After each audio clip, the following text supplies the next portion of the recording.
God dwells in you. Let us pray. Holy and loving God, you give us so many good gifts. The gift itself of life, the gift of each other to share it with, the gift of this wonderful creation, the gift of challenge and adventure, the gift of joy and wonder. Plant in us the seeds of gratitude for all these gifts. May our life be a dance with and an embrace of all these gifts. May we be living signs of your generosity to this world. In Jesus' name we pray. Amen. Amen. Welcome. It is good to have you here. I hope you're getting a cup of coffee or something to drink. Want to welcome everyone who is streaming with us. Everyone turn and wave at the camera. Hello, hello. Good to have you from around the country and around the world as we filter in here. If you're new at All Saints or are visiting with us this morning and want to keep up to date with future events here at All Saints Church, we have green contact sheets at both of the doors. Please take a moment to give us your contact information. Those of you streaming at home, I hope you know where your restrooms are, but those of you here, I'm going to tell you where ours are, which are just right out the door here, and take a right if you need to use the restroom. And then also on the welcome table at the lawn, if you're new, you can pick up a red welcome bag. Has lots of information about All Saints Church, and a welcome card that you can either fill out and return or just fill it out right there. At all times, we put our faith into action here at All Saints Church. And every week we pick one or two things just to kind of give that some laser beam focus and really look at what we can do with a deeper impact together. This week we are urging Congress to protect key programs in the Farm Bill, which offer nutrition assistance to millions of eligible low-income individuals and families and provide economic benefits to community farmers while improving natural resources and the environment. So we ask you to please stop by the action table on the lawn on your way out this morning to participate in this important action. As always, the All Saints community is sustained by so many things, by huge amounts of the grace of God, by the labor of so many of us that come together on a daily basis here at All Saints Church, and also by the financial generosity and giving of everyone who comes within the orbit of the All Saints community. If you have made your pledge for 2018, thank you, thank you, thank you. It is such an important thing to do to sustain the life of this community. If you haven't made a pledge for 2018, it is never too late. We've got pledge cards available, so please get one of those for us, or you can go on our website and learn more about that. And if you are streaming us online and are feeling overwhelmed with gratitude this morning, or even just whelmed a little bit, there is a donation button right below where you're watching me right now, and you can just click on that. No donation is too small and no donation is too large, so please make your gift to All Saints Church. It is an honor and a pleasure to have a truly brilliant and also prolific author and speaker and scholar with us this morning, Diana Butler Bass. I would be up here for way too long if I tried to list all the things that she has written and all her accomplishments. Mostly right now, she is just finished up the book, Grateful, The Transformative Power of Giving Thanks. I commend it to you, and as luck would have it, we have a whole stack of them over there with Christina and Mel at the table, so don't leave here without one of these. And she is going to speak this morning on, it's just one of my favorite titles we've had of a forum, Making America Grateful Again. And so without further ado, Diana Butler Bass.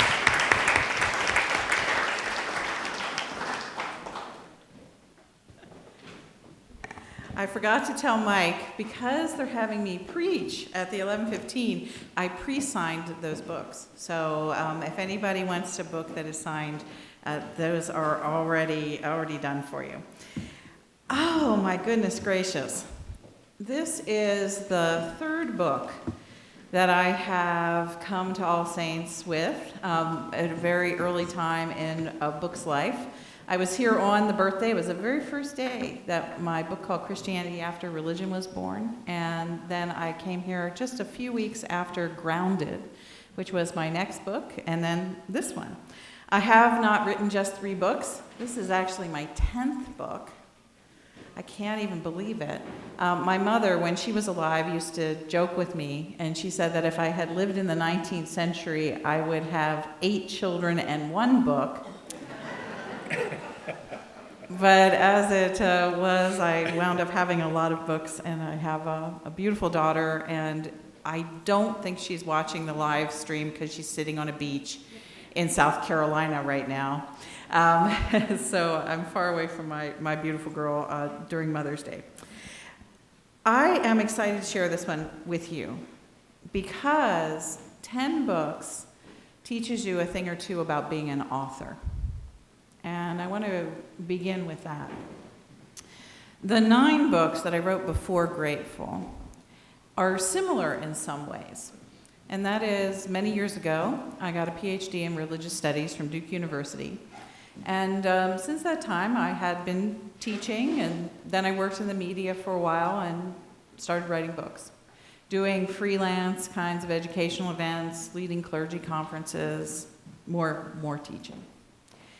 In all of those situations, I came into a room, or I came to writing a book, having a lot of confidence because I knew about the subject.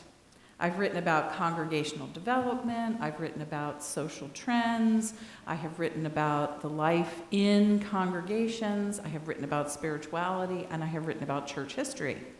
All of those things are related to my technical training in religious studies, theology, and church history. Grateful is a book that I'm not coming to as an expert. I'm not a psychologist, I'm not a medical doctor, and I'm not a philosopher. Instead, I wrote this book not because I knew a lot about gratitude, but because I knew very little about gratitude. And as the idea emerged, the first conversations about it were in late 2015. I was in my late 50s. I still am, just a few more months of late 50s left. And I thought that it was a bit of a shortfall to not really understand gratitude, especially since that particular year when I began thinking about writing this book, 2 very good friends of mine who were also writers, Marcus Borg and Phyllis Tickle, had passed away, and they had both been dear friends and mentors to my work. And I was thinking about them and all of the beautiful things that they contributed to making my life better. And for as different as they were, there was something that they held in common, and that both of them were deeply grateful human beings. And it was from that sense of gratitude that they were able to give their gifts to the world that caused me to reflect on my own life, and I didn't feel terribly grateful. And I thought, is this something that I really need to explore? Is this a spiritual practice I need to develop? So about that time, my publisher asked me what I wanted to write my next book about. And I said, well, I've been thinking about doing a book on character. And the reason I was thinking about that is I had realized that every book that has written about character, virtue, the moral life, all those things, in the last few years have been written by white male neoconservatives. And I thought, well, I kind of wonder what would happen if a liberal woman would write a book on character. What would that look like? And so I suggested that to some people at my publishing house, and they said, well, what aspects of character are you considering? And I said, compassion, empathy, justice, beauty, gratitude, blah, blah, blah. And they said, well, that's a really good list. Maybe you should pick just one thing out of that list and write a book about it. So I started collecting articles about character, articles about all those different aspects of virtue that I was thinking about. And it was the 3rd week of November, 2015, when Pew, the research center, released a study. And those of you who know my work over time went, aha, there's Diana. She always has data. She loves data. And so Pew had released a study. And the study was very interesting. It was a single question. Think of this, in the 3rd week of November 2015, they wanted to get some headlines in the Washington Post. It was a study on gratitude. So it's timely, it's seasonal, it's about Thanksgiving. And in that study, they asked people, have you in the last week felt strongly grateful? And 78% of Americans said they had. And I just kind of went, oh my gosh, I had two reactions. I think I'm in the 22%. And then the second reaction was, I'm not sure I believe that. Because that number is just so high. And anything above 65% agreement on sort of any question in American surveys is a little fudgy, you know? And so I sat there and I thought, okay, well, what if I even took it seriously? 78% of people, 8 out of 10 say they feel strongly grateful. And I thought, well, you know, that's really kind of good news, because I knew just enough about gratitude from having watched Oprah for years that I knew that gratitude was good. And so, you know, I had seen stuff about how gratitude makes us feel better, it's less depressed, we're less stressful, all that kind of thing. And I thought, wow, okay, well, it's good that 8 out of 10 Americans say they have felt strongly grateful. 3 days later, a second study came across my desk. This was not about character per se, it just came from a friend who runs a survey organization. He thought I'd like to see it. It came from Public Religion Research. And the people at Public Religion Research had been doing an analysis of the emotional complexity of the American electorate going into the 2016 election. And what they had discovered was we, as a nation, were angrier, more fearful, hopeless, divided, and mistrustful at levels that they had never seen before among the white population. Now, brown and black people came up and answered those questions differently, but the numbers among white Americans were extraordinarily high with all of these negative emotions. And I pulled out the gratitude survey, and I pulled out this survey from Public Religion Research, and I laid them side by side. And I said, how is this even possible? How can a people that express gratitude at such an extraordinary level wind up being people who are so full of this kind of negative emotional stuff? This shouldn't be the case. That moment, that day of laying those two surveys side by side, plus my own sort of reflective place of the late 50s, led me to writing this book. I knew I had to write a book about gratitude. What I called those two surveys was the gratitude gap. There clearly is a gap between what we feel in private, and maybe we really do feel grateful on a fairly regular basis in our, what we used to call our private lives. But somehow those feelings had not bridged over into our public lives and our political choices. And so Grateful was born. My husband calls this Diana's political book disguised as a self-help book. And it really is that. It has both elements of self-help and politics between these lovely soft blue covers, which does lead you to believe that it is just about self-help, but I love the color anyway. And the personal part, the self-help part, tracks through a lot of interesting things that I didn't really know. And that is, I looked at the fact that we feel grateful, that we have these feelings. And there are strong feelings related to mystery, awe, wonder, surprise, receiving a gift, feeling cared for, all of those kinds of things. And those feelings are constituently very important when it comes to understanding gratitude. But most gratitude books don't just stop explaining those feelings. If you've read books about gratitude in recent years, you might know that there are actually some really good ones out there. And they are quite interesting because they try to take these ad hoc singular, kind of random feelings, and they ask, how can we sustain a life of gratitude? What would it look like if we practiced gratitude more deeply? How can we move from feeling to action? And so that's what I track in the first half of my book. I look at gratitude as feeling, gratitude as action, and how that works out in our own lives, and what we can do to actually become more grateful people. So that was half of the book. What happened sort of next was the unanticipated part of this journey for me as a writer, and the unanticipated part of what happened to us as a people.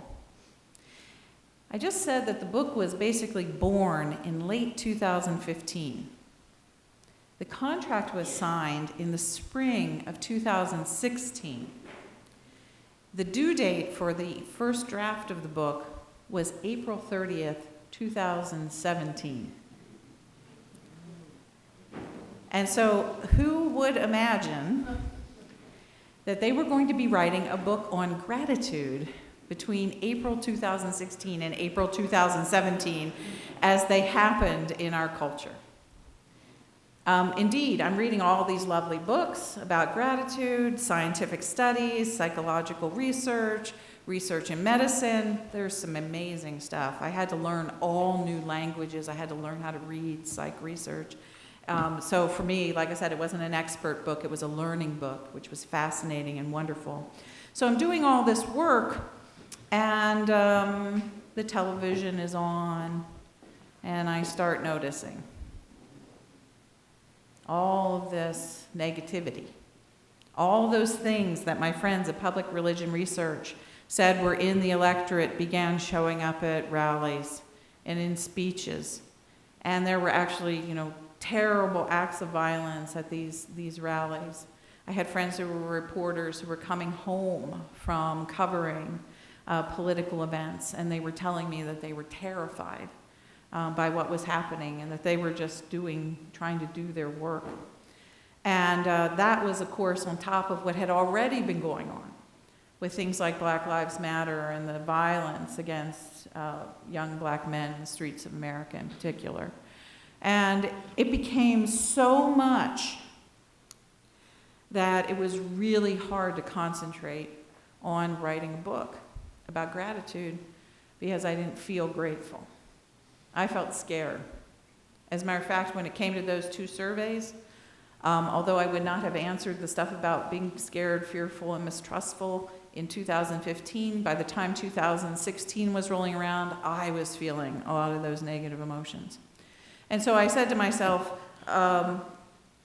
okay, what I can do here is I can sit here and I can read all these medical studies, I can look at all this survey data, I can read all these lovely books about people who have discovered new paths of gratitude by spending a year writing thank you notes or by practicing gratitude every day or keeping a gratitude journal. I can read all that stuff, but I can't write because my writing has to come from a deep sense of my own authenticity, and I don't feel grateful right now.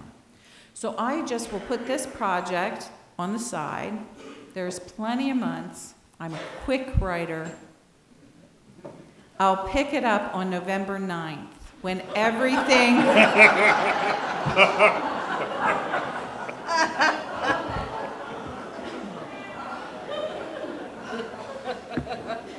when everything goes back to normal.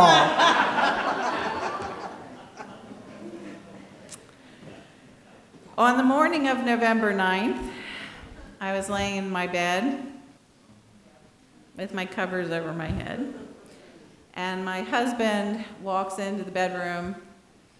I pull the covers out. He has a cup of coffee in his hand, and I said, "Tell me that was a nightmare." And he looks at me and he says, "Donald Trump is the next president of the United States." It just makes me even want to throw up right now. I felt terribly sick. I started to cry, and I literally did this.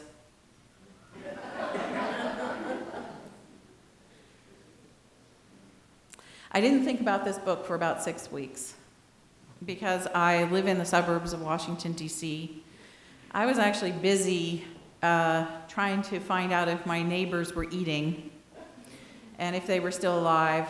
The kind of neighborhood I live in is a very middle-class neighborhood. People work for the agriculture department and the EPA and the Smithsonian or Fairfax County school teachers and all these kinds of worker bee professions in the Washington, D.C. political arena. There is a couple people famous, but they don't live on my street. They live on the kind of a couple miles away from where I live. So I have just a really sort of salt of the earth kind of Fairfax County neighborhood that I live in. And I had neighbors that were afraid to come out of their houses. And so we actually started reaching out to one another and talking about what we were going to do and finding new connections and caring for each other and trying to pull each other out of the funk that we had been in. So it wasn't until right near Christmas time that I thought, I've got a book due on April 30th. What am I going to do? And so the procrastinator that I am said, well, it'll be okay. I'll just wait until after Christmas. I'll feel better. And finally, the second week of January, I said, okay, this is it. I've got to write this book. And I thought, okay, what do I feel grateful for today? Barack Obama is president for 3 more days. Okay, maybe something will happen between now and then.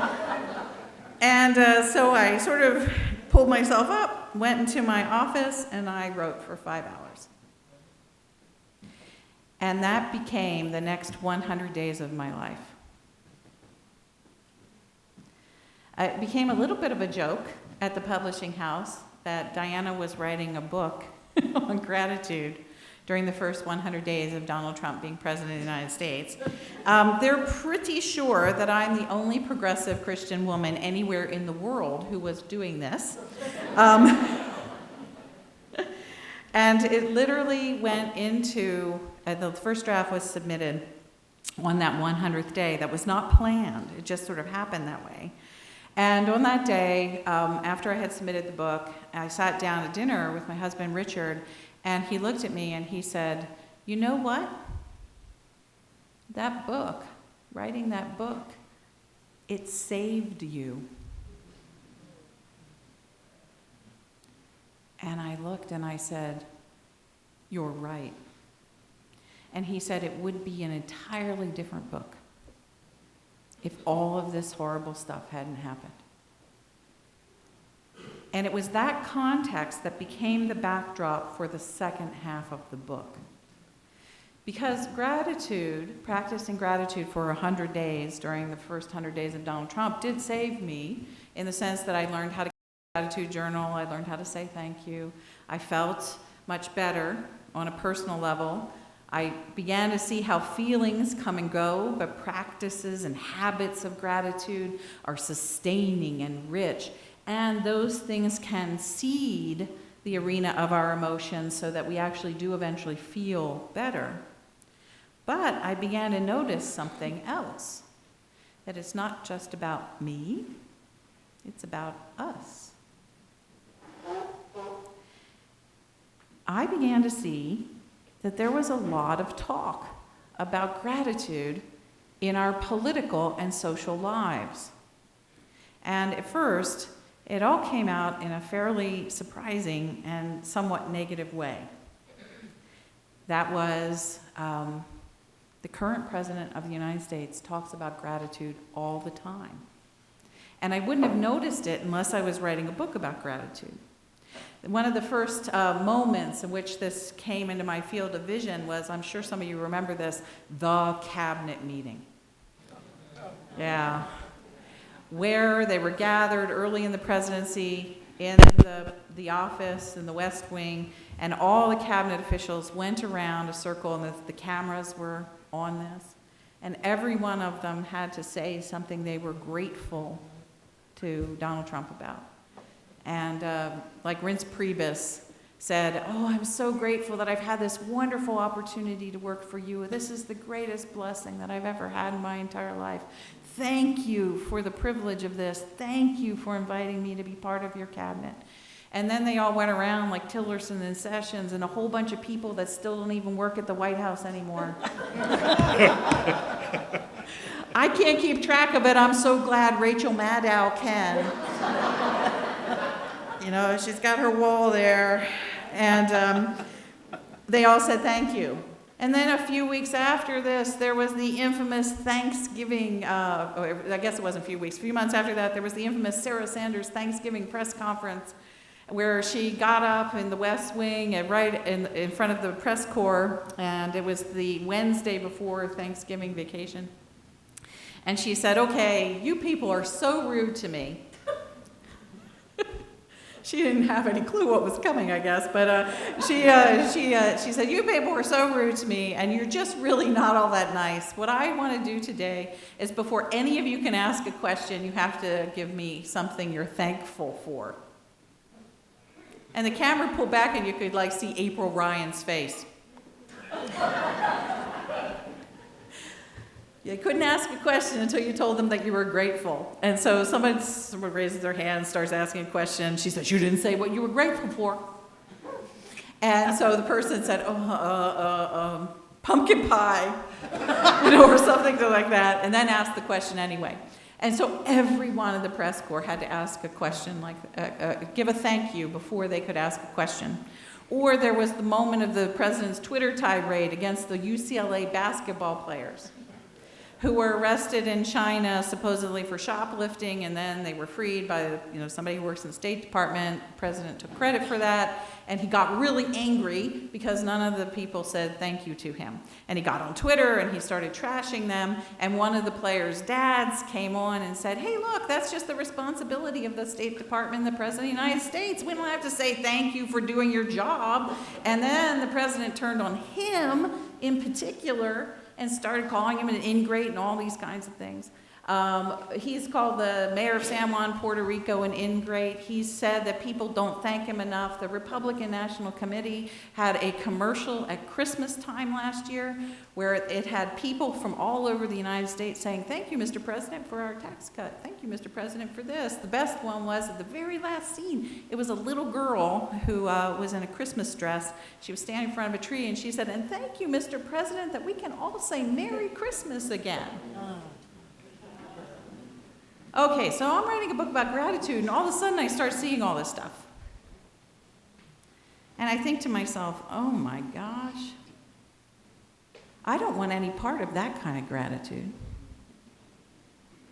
What's that all about? And that's the exploration of the second half of the book. Public and political gratitude.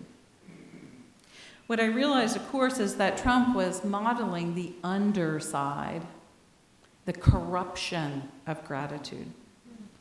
When gratitude is thought of primarily as a quid pro quo relationship between a superior benefactor who gives benefits or gifts or favors down in a hierarchical structure of power to those of us who are here as the poor beneficiaries of the largesse of the political leader at the top of this structure. And of course, what our job is to do is to say thank you. And not just to say thank you, but also to offer back our praise and loyalty. This whole business about loyalty and loyalty-os, it isn't just out of just raw narcissism. It's actually out of an entire vision of a structure of the universe. And it's a structure that involves gratitude. Now, where does it come from? It comes from a very ancient thing in Western culture. It largely comes out of, it's the last sorts of gasps of the structure of the ancient Roman Empire. The ancient Roman Empire, structured like this, Caesar on the top, some rich people up there, and then most everybody down here, including, of course, the Jewish people who are mentioned in the Bible, who are functionally being held as an oppressed community in what is functional slavery, all through the writing of the New Testament. And so you have this structure like this, and that structure, I always wonder, how is it that those kinds of structures hold together historically? Because there's so many more people at the bottom than there are at the top. Violence, of course, is one way to hold together a pyramid like that. And Rome was very good at that. But Rome had also developed this other thing. They developed an actual social structure of benefits and gratitude that kept this whole pyramid working. And the way it worked was quite simple, is that Caesar at the top spread his, what was in Latin referred to as gratis, and we translate that in English as grace or favor or gifts, that Caesar at the top gave his gratis to the whole of the pyramid, and everyone in the pyramid, even if you're at the very bottom and you have one piece of moldy bread to eat, that moldy piece of bread was a gift from Caesar to you. And you were required by law, and the laws were referred to as the obsequium laws. And we have the language of this is extraordinary. We still have it with us today. Is that you were required by law to give praise and thanks back. And if you didn't, you could go to jail, have your land seized, be tortured in public, or be executed. So what you had to give back to Caesar was your gratis. And when you did it, and you're at the bottom of the pyramid, and you sent it back up to Caesar, that was referred to as gratis in Latin, same word, but it's translated into English as gratitude. So Caesar gives his gratis, and we are required by law to give ours back up. That's a system of what I call in the book debt and duty gratitude. And what I just did there with the pyramid and the gratis and the gift and the return, that whole structure of debt and duty, we still have that in our culture. If you have ever said to anyone, don't give me a gift because I don't want to be in your debt. Or if you've received a gift and say, oh, I am now indebted to you.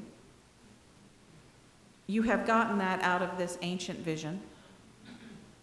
And also, that kind of gratitude can very quickly be corrupted into something else, not just debt, but into what we call quid pro quo. And of course, quid pro quo is on the front page of the news every single day. So we have this structure.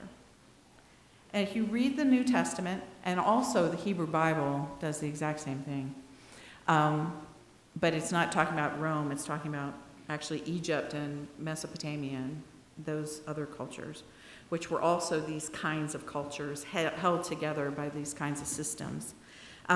In the New Testament, Jesus is saying that is not what God intends. That is a corruption of gratitude.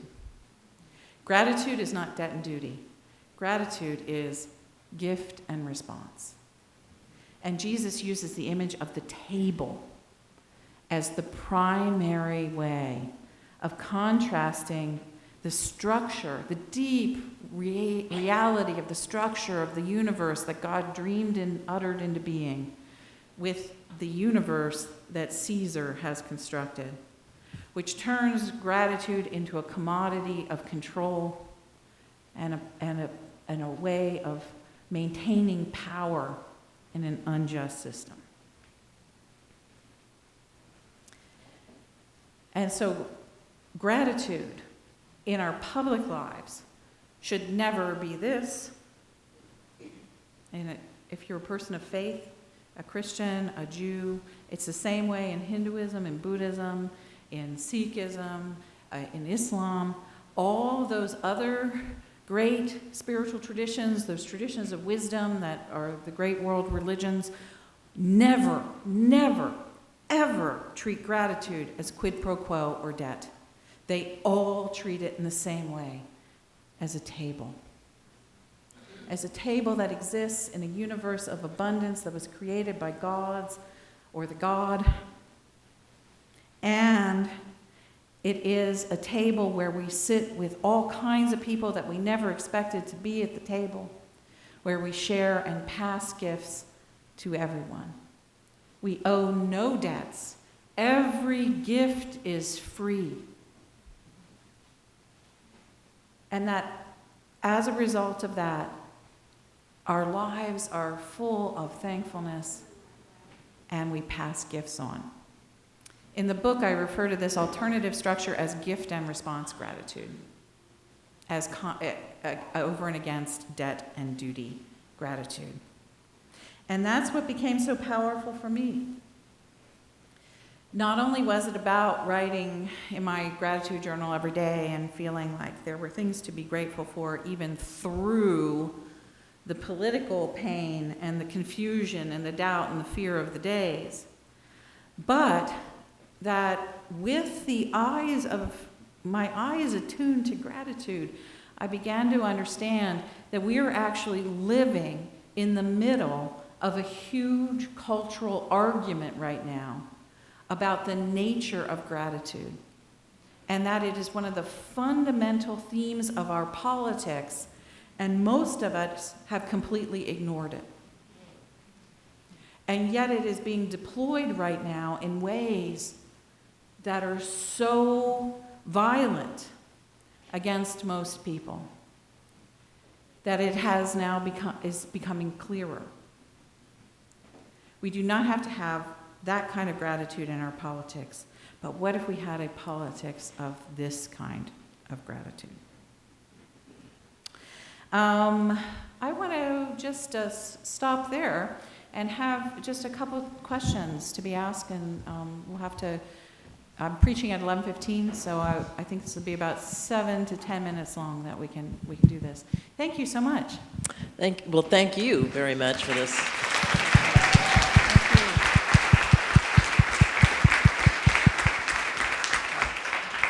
So to ask a question about the last point you just made, about the way the culture, that's a brilliant way to look at that, a cultural argument about what gratitude is. I would say or ask if you think that somebody could see it in the policies that are being promoted. Let's make people who are on food stamps jump through this hoop, or those kind of things. That seems like, it's not about you being at the table. You need to earn your place. Would you agree with that? Yes, very much so. As a matter of fact, as I realized what he was doing, those of you who are my long-term friends, I know you knew I was doing this. Thank you for your prayers. I went back and I read almost all of the speeches that Trump gave on the campaign trail, and I looked at all the transcripts from the Republican primary debates to see how the language of gratitude in terms of benefits, beneficiaries, entitlements, gifts, all that kind of stuff had been employed. And what became clear is that Donald Trump understands himself to be the pure and perfect benefactor who is not beholden to any system of quid pro quo. See, this is why Russia drives him crazy, because it cuts against the deepest self-understanding that he has, and that he is untouchable as a benefactor. And so what he was saying by, I alone can do this, and then, of course, his further argument is, I am the perfect benefactor, and the problem with America right now is that the wrong people are receiving the benefits. And so all of this gets signaled to people who understand this structure, not even maybe self-consciously, very unconsciously, very much part of Western culture. And what he says is, I will become president, I will clean up the system, and I actually said this one time, and I had a slip of the tongue, so listen to what I'm about to say. I will clean up the system and the right people. And I actually said, and the white people. will get the gifts.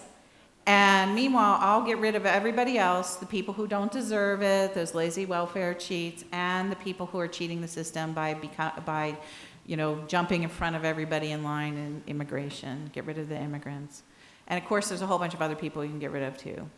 And so that would make America great again, is that you have a pure beneficiary giving benefits to the right and deserving people, who would then, of course, give their loyalty and praise back up to the benefactor. So pure benefactor, good beneficiaries, loyalty, honor, and praise. So that's the way the Trump thing works, and it works in every policy decision. Yep. Mm-hmm. Yeah. Thank you. I'd like to ask this. In addition to the inspiration for the second half of your book, have you been able to discern the subversive spiritual gifts of the Trump presidency? Actually, for our community, and that's a sincere question. Yeah, actually I have. And there's, just this week, I got an email from a fellow who is a very well-known neoconservative. And we have gotten to be friends through this last year because he's one of these anti-Trump guys. And he writes me this email, and he says, Diana, I hate to say this. He said, but there really have been some perverse gifts here. He says, I hate to say that I'm grateful to Donald Trump, but one of the things I'm grateful for Donald Trump about is I would never know you if this didn't happen. And he went on and he said, there are an amazing amount of people now who are finding friends where they never thought they'd find them before. And that new voices are emerging, that people are deeply committed to creating a better kind of America. And I think one of the really interesting gifts of the book, and I've talked about Trump a lot here today, I really don't talk about Trump directly in the book too many pages. I use him as a sort of a literary shadow, really kind of in the back of the book, because everybody knows what I'm getting at. I didn't have to come out and go Trump, Trump, Trump. I didn't want to write a Trump gratitude book. But it was really important to talk about it at some level. And it's very possible to be a liberal and be caught up in a system of debt and duty gratitude too.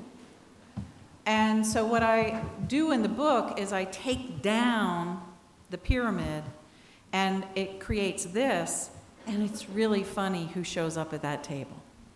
And it's beautiful.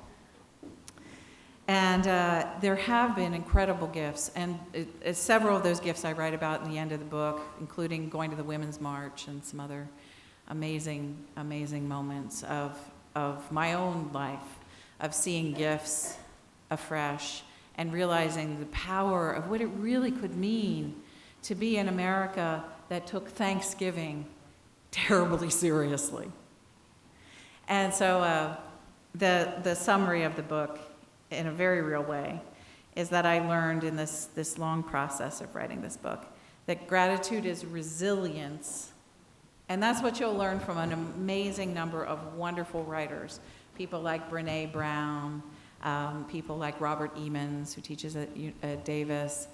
There's a lot of really great books that talk about gratitude as resilience, helping us become stronger, more moral, courageous people who can live without fear and who can face illness and all these things with a great deal of generosity and joy, resilience. But the piece that I got to add at this amazing moment is that gratitude is also resistance. And that gratitude resists its own corruption. And so if we really practice gratitude, as Jesus envisioned, as Moses envisioned, as the Buddha envisioned, as incredible spiritual teachers envisioned, it wasn't just about our own personal well-being, it was about the well-being of the cosmos. and that well-being resists injustice. Gratitude is resilience and resistance. Thank you.